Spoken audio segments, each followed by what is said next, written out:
하나님의 말씀 함께 보겠습니다. 구약성경 출애굽기 4장 10절에서 17절까지의 말씀입니다. 구약성경 출애굽기 4장 10절에서 17절까지의 말씀을 제가 봉독해 드리겠습니다. 모세가 여호와께 아뢰되 오 주여 나는 본래 말을 잘 하지 못하는 자니이다. 주께서 주의 종에게 명령하신 후에도 역시 그러하니 나는 입이 뻣뻣하고 혀가 둔한 자니이다. 여호와께서 그에게 이르시되 누가 사람의 입을 지었느냐 누가 말 못하는 자나 못 듣는 자나 눈 밝은 자나 맹인이 되게 하였느냐 나 여호와가 아니냐. 이제 가라 내가 내 입과 함께 있어서 할 말을 가르치리라. 모세가 이르되 오 주여 보낼 만한 자를 보내소서. 여호와께서 모세를 향하여 노하여 이르시되 레위 사람 내 형 아론이 있지 아니하냐.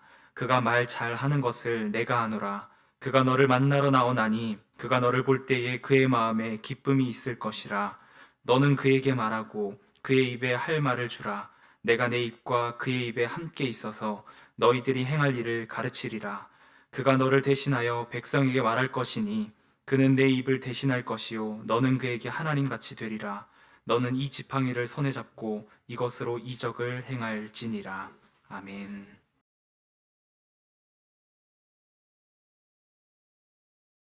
오늘도 평강의 하나님께서 우리에게 주시는 말씀으로 한 구절을 읽고 우리 시작하도록 하겠습니다. 로마서 8장 32절의 말씀입니다. 자기 아들을 아끼지 아니하시고 우리 모든 사람을 위하여 내주신 이가 어찌 그 아들과 함께 모든 것을 우리에게 주시지 아니하겠느냐. 아멘. 자녀된 우리에게 가장 좋은 것을 아끼지 아니하시겠다 하는 그 약속의 말씀을 우리의 마음에 새기고 또 한 주간 평안하게 살아가는 저와 여러분 되시기를 소망합니다.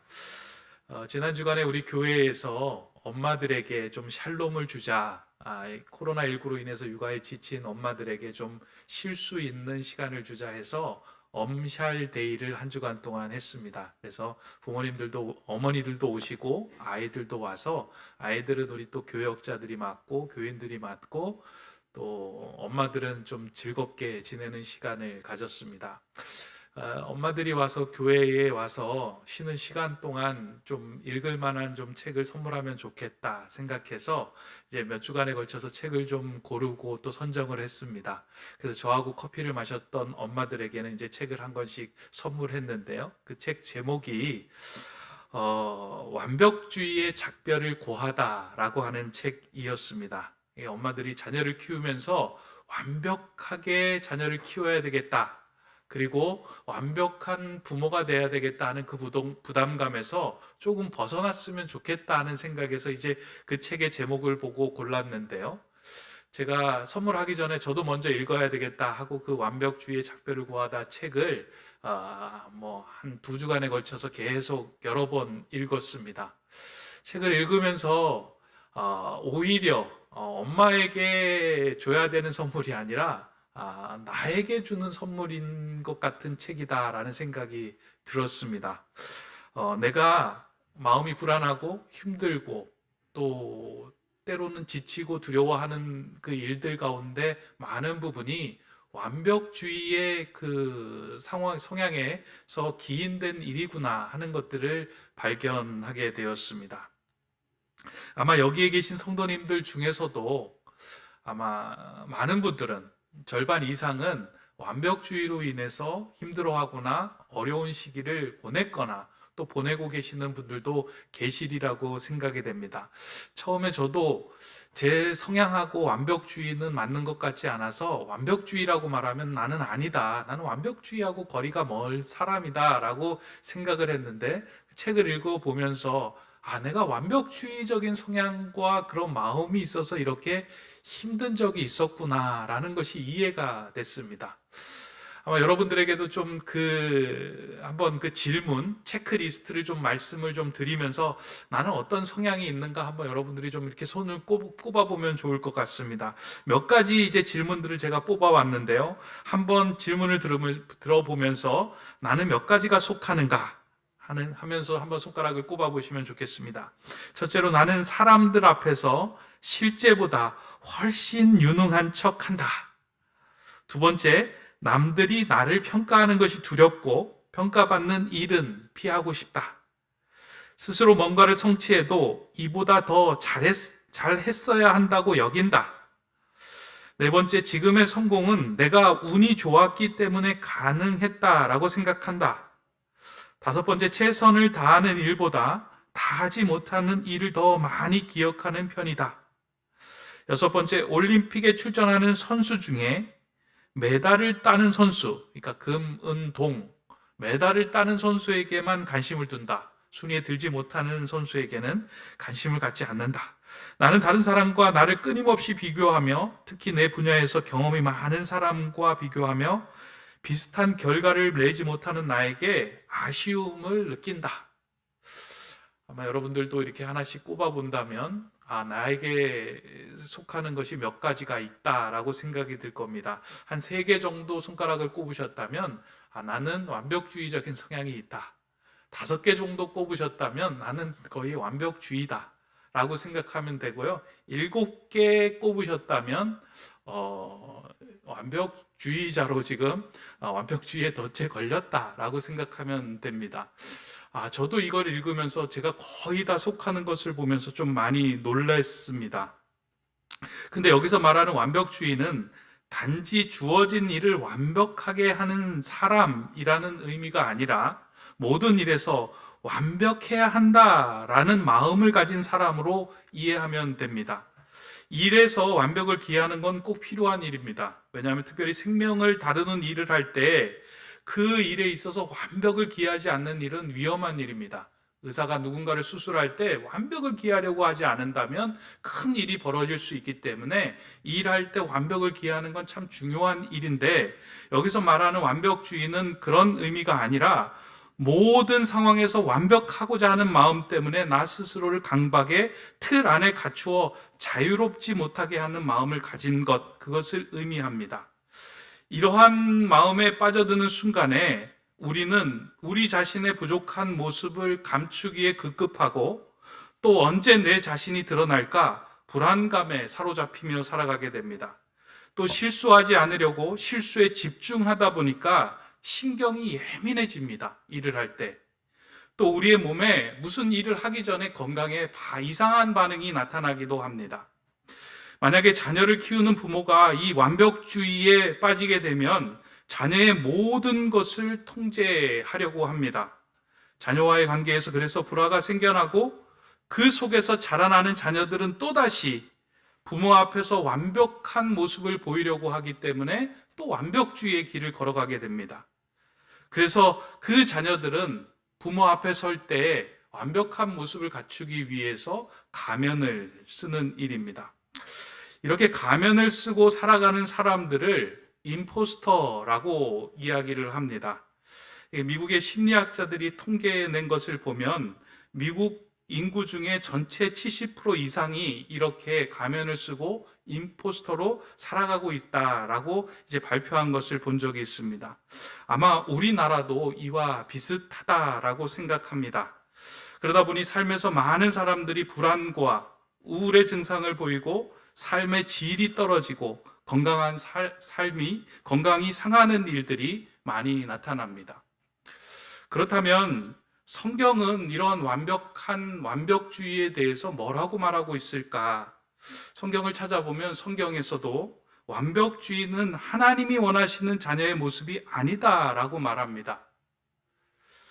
하나님의 피조물인 사람은 결코 완벽할 수 없기에 완벽하고자 하는 것은 하나님처럼 되고자 하는 교만이다 라고 성경은 곳곳에서 말하고 있습니다.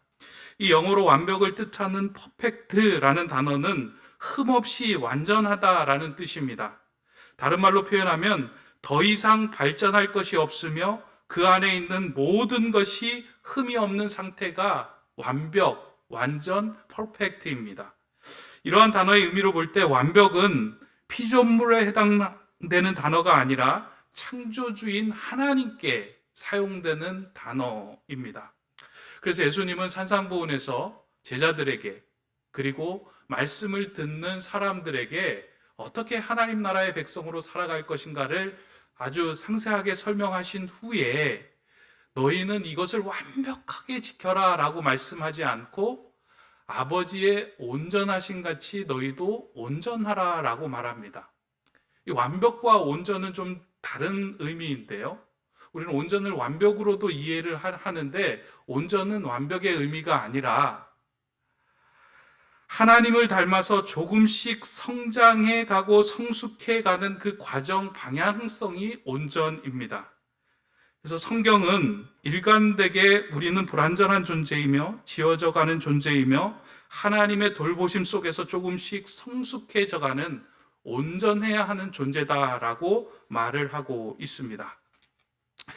이러한 맥락에서 볼 때 오늘 우리가 함께 읽은 이 모세의 이야기는 우리에게 더 없는 큰 위로와 평안을 주는 말씀입니다. 하나님의 일을 하는 사람, 하나님께 쓰임받는 사람이 우리는 완벽하고 완전해야 될 줄 알았는데 오늘 성경에 나온 모세의 모습을 자세히 들여다보면 모세의 모습 속에서도 완전하지도 않고 완벽주의의 덫에 잡혀서 때로는 과면을 쓰기도 하고 자기 자신이 헤어나오지도 못한 상황에 처해 있었던 사람이 모세였기 때문입니다. 모세의 인생을 크게 세 시기로 나누면 모세가 124를 살았는데요. 그 인생을 40년씩 세 시기로 나누어 본다면 왕궁에서 모세는 40년을 살았고요. 또 도망자로서 미디안 광야에서 40년을 살았고 출애굽의 리더로서 또 40년을 살아갑니다. 하나님을 만나기 이전에 이 80년의 시기를 자세히 들여다보면 첫 번째 시기에서도 모세는 자신의 상황 속에서 완벽하고자 해서 가면을 썼던 삶을 살았고요. 두 번째 광야에서도 또한 가면을 쓰면서 살아갑니다. 결국 하나님을 만나기 이전의 삶 속에서 그의 마음속에 평안과 자유함은 없었습니다.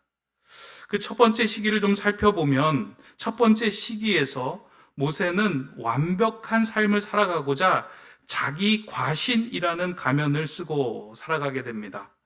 이러한 모습을 좀 잘 보여주는 성경의 구절이 출애굽기 2장 11절부터 이제 시작되는 사건인데요. 오늘 우리는 출애굽기 4장을 읽었지만 2장부터 전체를 좀 다 읽어야 합니다. 출애굽기 2장 11절에 모세가 장성한 후에라는 말로 이제 시작이 되는데요. 이 한 단어를 통하여 왕궁에서 있었던 40년간의 모세의 시기를 다 이제 총괄하는 그 표현이 이제 모세가 장성한 후에 한 사건에 대해서 다 담아내고 있습니다. 그러니까 40년 기간 동안에 모세가 어떠한 일을 했는지에 대해서 성경은 기록하지 않는데 그 40년이 맞춰지는 시점에 모세가 한 사건을 경험하고 그 사건을 일으키는데 그 속에 모세의 모든 핵심이 들어있음을 보여주고 또 그것을 이제 이렇게 우리에게 나타내고 있는 장면이 있습니다. 이건 우리가 잘 아는 사건입니다. 모세가 어느 날 자신의 형제들이 고되게 노동하고 있는 것을 보게 되는데 애굽의 관리자가 된 그 애굽 사람이 자신의 동족인 히브리 사람을 치는 것을 이제 목격하게 됩니다. 그때 모세는 좌우를 살펴서 사람이 없는 것을 보고 그 애굽 사람을 쳐서 죽이고 모래 위에 감춥니다.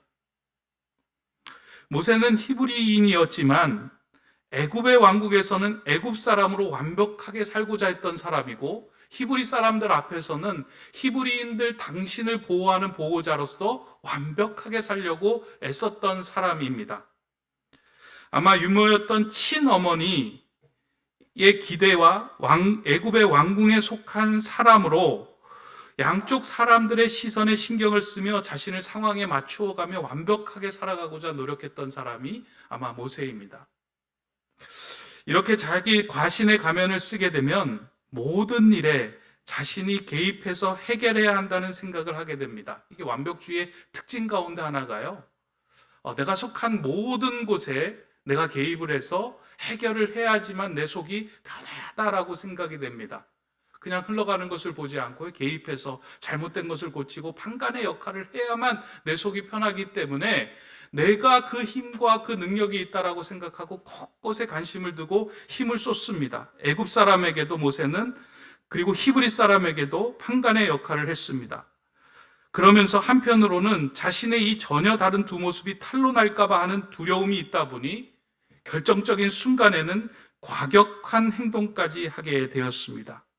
결국 모세는 거친 행동으로 애굽 사람을 죽이고 난 후에 그 일이 탄로 날까 두려운 마음으로 살아갑니다. 결국 히브리 사람을 중재하던 중에 자신의 잘못이 탄로 났음을 알고 광야로 도망을 가게 됩니다. 이 완벽주의의 특징은 일을 하면서 그 일에 과도하게 집중하다 보니까 이게 쉽게 탈진을 합니다. 내가 모든 분야에 다 간섭을 해야 되고 완벽하게 살아가야 하다 보니까 이제 탈진하고 번아웃이 되다 보니까 내가 더 이상 이 공동체, 이 무리 속에서 살 수 없게 되겠다라는 생각에 그곳을 피해서 다른 곳으로 들어갑니다. 요즘 인기 있는 방송 중에 나는 자연인이다라고 하는 프로그램이 있죠. 저도 이제 그 방송 중에서 가끔 찾아보는 방송인데요. 그것에 보면 대부분의 사람들, 그 산속에 들어간 사람들을 보면 95%가 남성들입니다. 그리고 그 사람들의 사연을 들여다보면 사회 속에서 완벽하게 살아가고자 애를 쓰고 과도하게 힘을 쓰며 살았더니 결국 나는 탈진이 되어서 번아웃 되면서 그 속에서 살아갈 수가 없을 것 같아서 이제 산속으로 몸을 이렇게 옮기며 그곳에서 혼자 살고 있게 되었다라는 이제 이야기 사연을 듣습니다. 과도하게 모든 것에 완벽하게 하려고 할 때 우리는 쉽게 번아웃되고 탈진이 됩니다. 이것은 신앙생활을 하는 우리에게도 나타나는 모습입니다.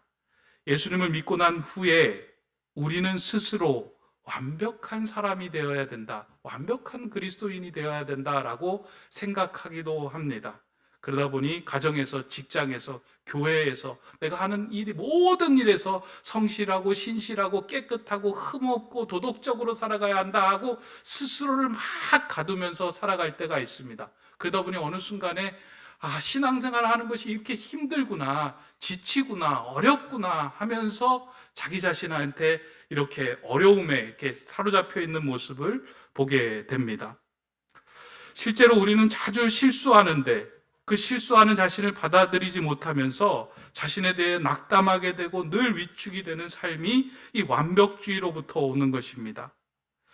그 이유는 우리는 늘 우리가 하는 일과 우리가 사람들에게 받는 가치가 연결되어 있다라고 생각하기 때문입니다. 그런데 하나님은 우리가 어떤 가치 있는 일을 해서 가치 있는 존재가 아니라 하나님이 사랑하시는 자녀이기 때문에 가치 있다라고 성경에서는 계속해서 말씀하고 있습니다. 아마 모세도 자신의 인생 가운데 유대인으로 그리고 그 율법을 지키면서 율법을 이렇게 율법적인 삶을 살아가려고 어떤 상황에 맞추어서 살아가려고 하다 보니까 자신이 그러한 삶에 속해 있는 존재라고 생각이 되었던 것 같습니다. 결국 이러한 완벽주의로 인하여 모세는 광야에서 제2의 인생을 시작하게 됩니다. 그런데 광야로 간다고 해서 완벽주의에 덫에서 쉽게 풀려나지는 않습니다. 그러니까 사람들을 떠나서 아무도 없는 곳에 들어간다고 해서요, 우리의 삶 속에서 모든 문제들이 다 풀어지지는 않습니다. 그러니까 모세의 인생을 보면은요, 첫 번째 시기에 가지고 있었던 자기 자신의 가면이 광야로 간다고 해서 해결이 되고 하나님으로부터 자유로운 삶이 되지는 않습니다. 어디에 봐도 광야를 통해서 하나님의 사랑으로 빚어졌다라고 기록이 되지 않습니다. 오히려 광야에서 살아갔던 모세는 자기 자신의 가면을 벗고 다른 가면을 쓰게 되는데 그 가면이 뭐냐면 자기 비하 겸손의 가면을 쓰게 됩니다. 이 자기 비하 겸손의 가면은 자기 가신의 가면과 좀 다른 것 같아 보이지만 그 뿌리는 같습니다. 자신을 부족하게 생각하고 낮추며 겸손의 태도를 취하는 것은 좋은 모습처럼 보이지만 완벽하지 않을 때는 내가 차라리 시작도 하지 않겠다. 이 완벽주의에 갇혀져 있을 때 그와 같은 태도와 마음을 취한다는 것입니다. 그러다 보니 겸손의 가면을 쓴 사람은 무슨 일을 맡아도 나는 완벽하게 해내지 못할 것이라는 생각에 그 일에 선뜻 나서지도 못하게 됩니다. 지금 오늘 우리가 읽은 본문이 바로 모세가 이러한 상황에 처해 있는 상태입니다.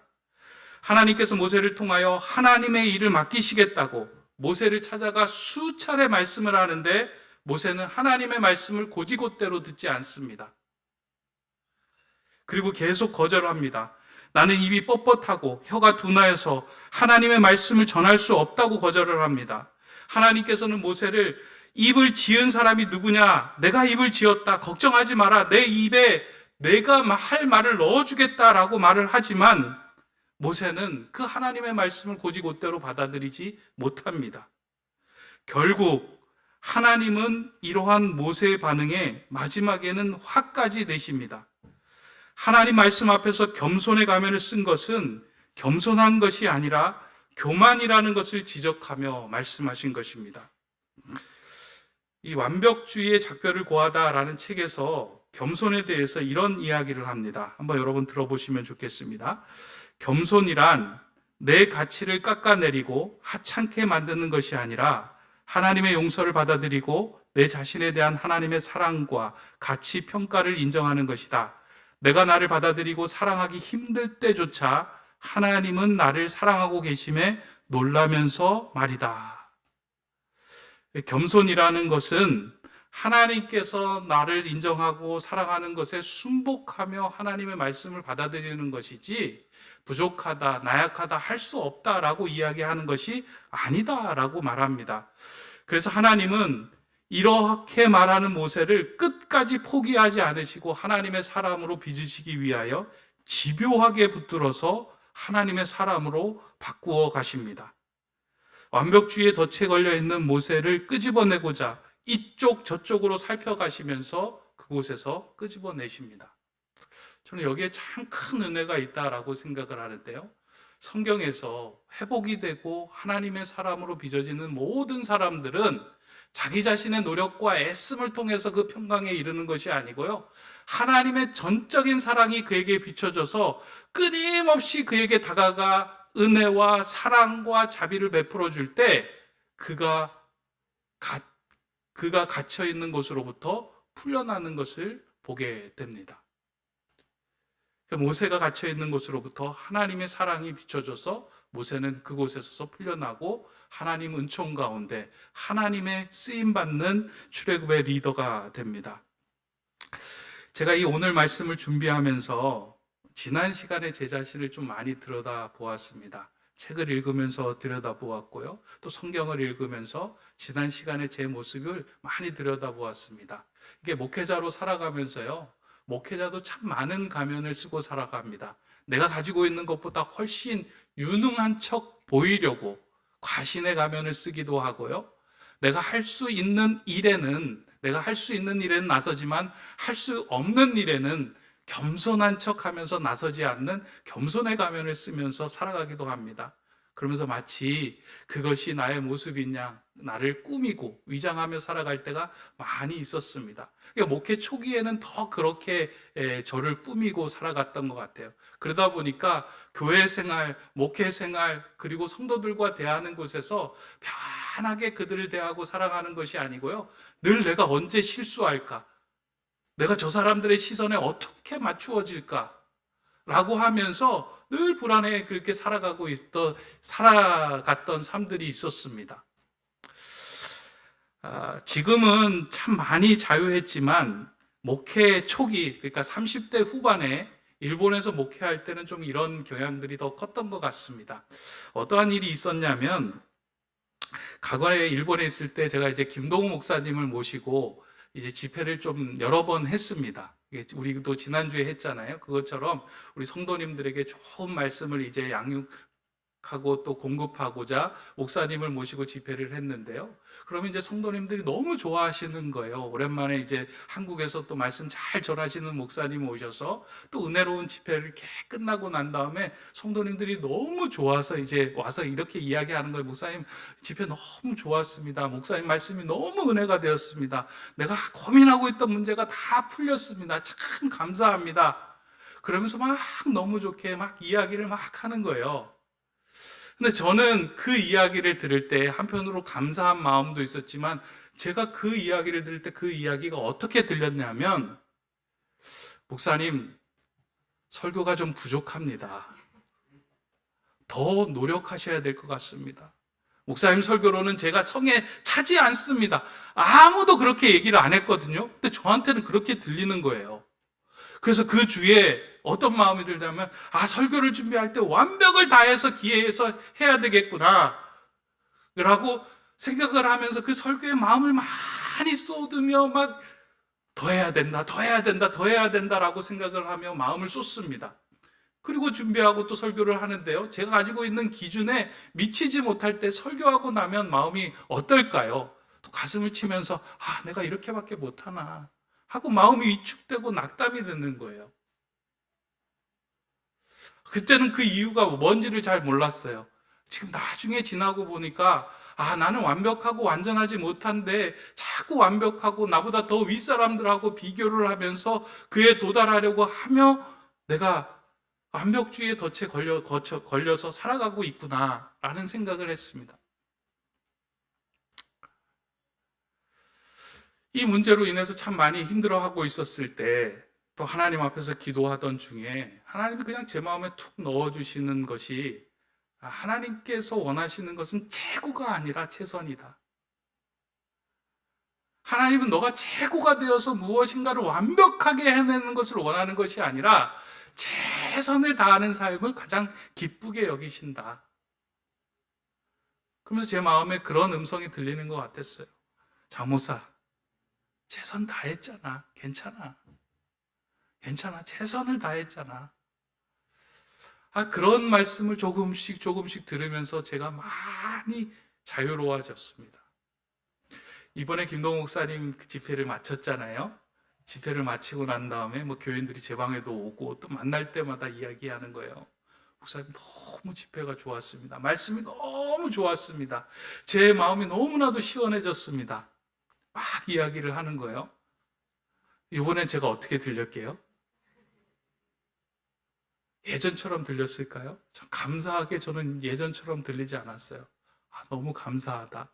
우리 성도들에게 하나님이 보내신 목사님을 통하여 보양식을 제공한 게 너무 기쁘다. 우리 성도들이 그 말씀으로 더 건강해지면 좋겠다.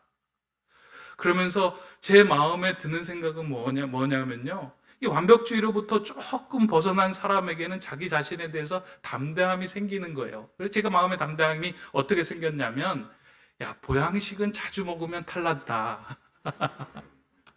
가족을 건강하게 책임지는 사람은 한 가족 그 가족들을 위해서 사랑하고 기도하며 반찬을 열심히 해주시는 그 가정식 백반을 만들어주는 어머니를 통해서 강건해지는 것이다. 나는 그 역할을 하는 거야 라는 마음에 평안히 오더라고요. 물론 여러 면에서 여전히 저는 부족한 목회자입니다. 그럼에도 불구하고 완벽한 목회자가 되려고 저는 애쓰지 않습니다. 왜냐하면 제가 완벽하게 되려고 하면 우리 사역자들이 힘들어져요. 사역자가 힘들어지면 교회 안에 완벽한 모습을 보이지 않는 성도들도 다 힘들어져서 가면을 쓰는 거예요. 성도님들 그것 때문에 힘들어 하십니까? 기도하지 않으셔서 그렇습니다. 성도님 왜 마음의 평강이 없습니까? 말씀 읽지 않으셔서 그렇습니다.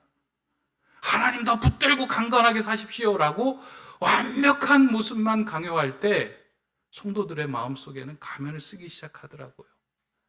아파도 힘들어도 지쳐도 마음속에 치유가 되지 않아도 치유가 된 것처럼 가면을 쓰고 공동체에서 살아가요.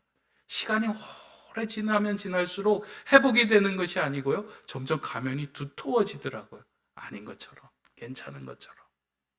저는 목회하면서 제 목회에 소망이 있다면요, 세상에 계속해서 완벽을 요구하는 그 소리가 들려도 교회 안에서 우리가 쓰고 있었던 가면들이 조금씩 벗겨지면 좋겠다. 하나님의 사랑으로 인해서 내 진정한 하나님 안에서 나를 발견하고 하나님 안에서 평안하고 자유로운 삶을 찾아가는 공간이, 은혜의 공간이 교회가 되면 좋겠다. 그런 교회를 만들어가면 좋겠다 하는 생각이 제 목회의 소망입니다. 여러분들도 그런 은혜의 삶을 이 교회 안에서 그리고 공동체 안에서 꼭 이루어 가시기를 바랍니다. 이런 말씀을 드리면 성도님들 중에 목사님 그러면 그 완벽주의에서는 어떻게 벗어날까요? 완벽하게 어떻게 벗어날 수 있습니까? 또 이렇게 이제 물으시는 성도님들이 계실 것 같아요. 완벽주의에서 완벽하게 벗어나는 방법은 사실은 없습니다. 제가 성경을 찾아보니까요, 완벽주의에서 벗어났던 많은 사람들은 하나님의 전적인 사랑에 노출되고 하나님의 전적인 은혜에 감싸인 사람들이 조금씩 하나님의 은혜로 동화되어 가는 모습들이 나타나더라고요. 기독교 상담 심리학자 데이빗 시멘즈가 이 완벽주의에 대한 그 치료에 대한 말을 이렇게 기록하고 있습니다. 완벽주의를 치유하는 데는 오직 한 가지 길만 있을 뿐이다. 그것은 참으로 심오하면서 또한 단순한 것으로 은혜라는 한 단어이다.